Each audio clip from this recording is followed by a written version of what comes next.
My name is Ethel Evans, and this is my Interactional Encounter video project on nonverbal communication.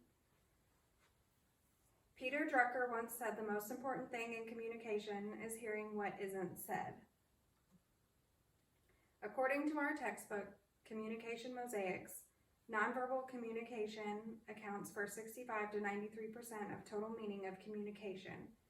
So in other words, it's not what you say, but how you say it. We'll start by answering the question, what is nonverbal communication? First, to understand the meaning of nonverbal communication, we must first break down and understand the meaning of verbal communication. Verbal communication is any communication that includes words, both written and spoken.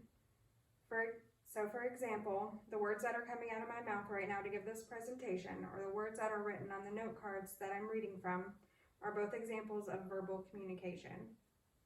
Therefore, nonverbal communication is any form of communication except written or spoken words. So right now, my eye contact, my tone of voice, my gestures, and my appearance are all nonverbal. Some examples of nonverbal communication include body language, gestures, facial expressions, posture, pitch, speed, tone, and volume of your voice, stance, proximity, eye movements, and eye contacts, as well as dress and appearance. Communication Mosaics lists 10 different types of nonverbal behaviors.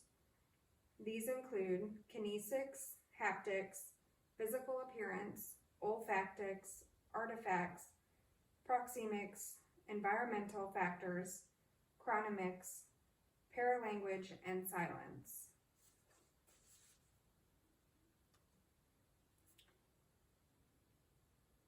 First up is kinesics. This refers to the body position and motions, including those of the face.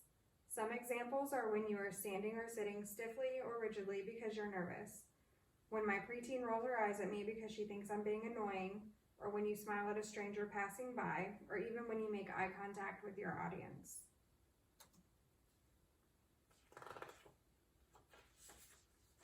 The next behavior listed is haptics. This is communication in the form of physical touch. This might include caressing the arm of someone you love, hugging a friend in their time of need, holding hands with your significant other, or cradling your newborn baby. Next, we come to physical appearance. This can include skin color, size, sex, eye color, and height. This also includes things people tend to change about themselves. For example, dieting to lose weight, dyeing your hair, wearing color contacts, or even wearing makeup. Next on our list is olfactics. Olfactics refers to odors and scents, or more specifically, our perception of these odors and scents. According to fifthsense.org, smell is the strongest of the human senses. One reason for this is that the olfactory system is located in the same part of our brain that affects emotions, memory, and creativity. That part of the brain processes smell and interacts with regions of the brain that are responsible for strong emotional memories. Next, we have artifacts.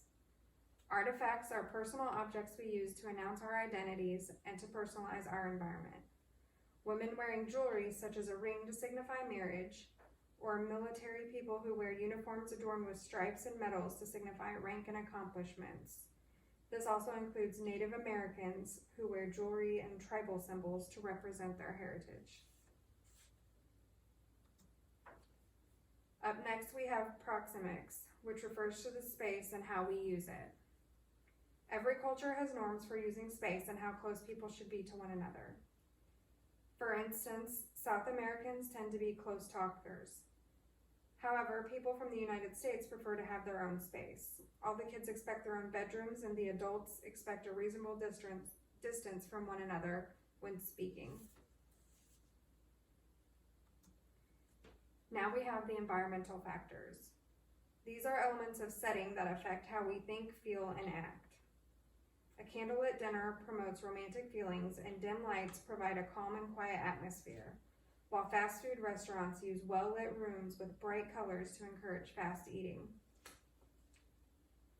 The color red is often used to stimulate accuracy, recall, and attention to detail, which is why I chose to use it in my presentation today. Next, we have chronomics. This refers to how we perceive and use time to define identities and interactions. In Western culture, everything is fast-paced. We want everything done as quickly as possible, and we want to get from place A to place B as fast as we can. In contrast to this, in South American countries, it's normal to come to meetings or classes after the announced time of starting, and it is not assumed that people will leave when the scheduled time for ending arrives. Paralanguage is the 9th on the list of nonverbal behaviors.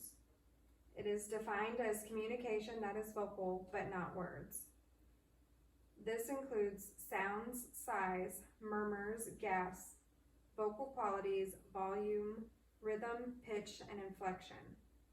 The huge sigh my husband let out when I asked him to do dishes after dinner tonight is a perfect example of paralanguage. Our final nonverbal behavior is silence. Silence is defined as the absence of sound. Although it is quiet, silence conveys very powerful messages.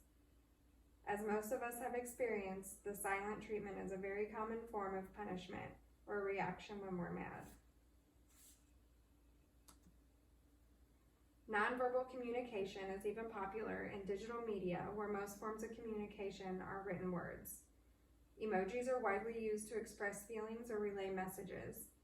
Or more recently, GIFs or stickers have become popular to express how we are feeling or to relate to what we are trying to say. These GIFs can be static or animated. So next time your friend sends you the perfect gift to relate to what you're saying, make sure you reply with the laughing, crying face. As I just demonstrated, nonverbal communications are used to embellish verbal communications. They can contradict, substitute, or interact with verbal messages. For example, saying yes while nodding your head or holding up one finger while telling your kids to hold on are examples of substituting, or examples of interacting. Giving a thumbs up to let someone know you're okay is using a nonverbal cue to substitute verbal communication.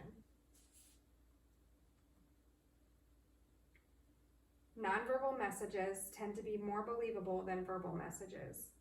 When the nonverbal communication contradicts the verbal communication, the nonverbal communication is more likely to be believed. So if you were to say you really like someone while simultaneously rolling your eyes, chances are the receiver of this message will think you don't actually like the person you are speaking about. Nonverbal messages are culturally bound. What means one thing in one culture means something completely different in another. For example, nodding your head up and down in the United States means yes, or I agree with you. But in Bulgaria and Turkey, this head nod actually means the exact opposite. It means no.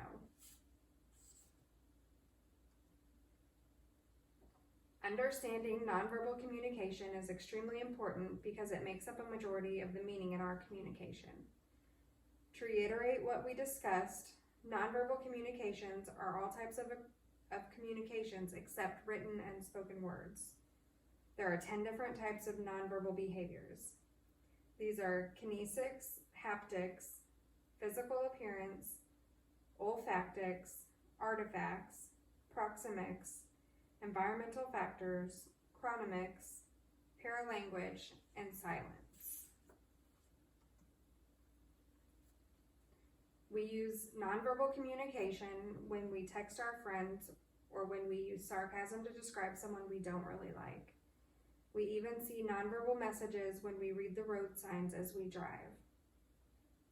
Nonverbal communication influences every message we are trying to convey every single day. So the next time you're having a meaningful conversation with someone, remember that actions really do speak louder than words.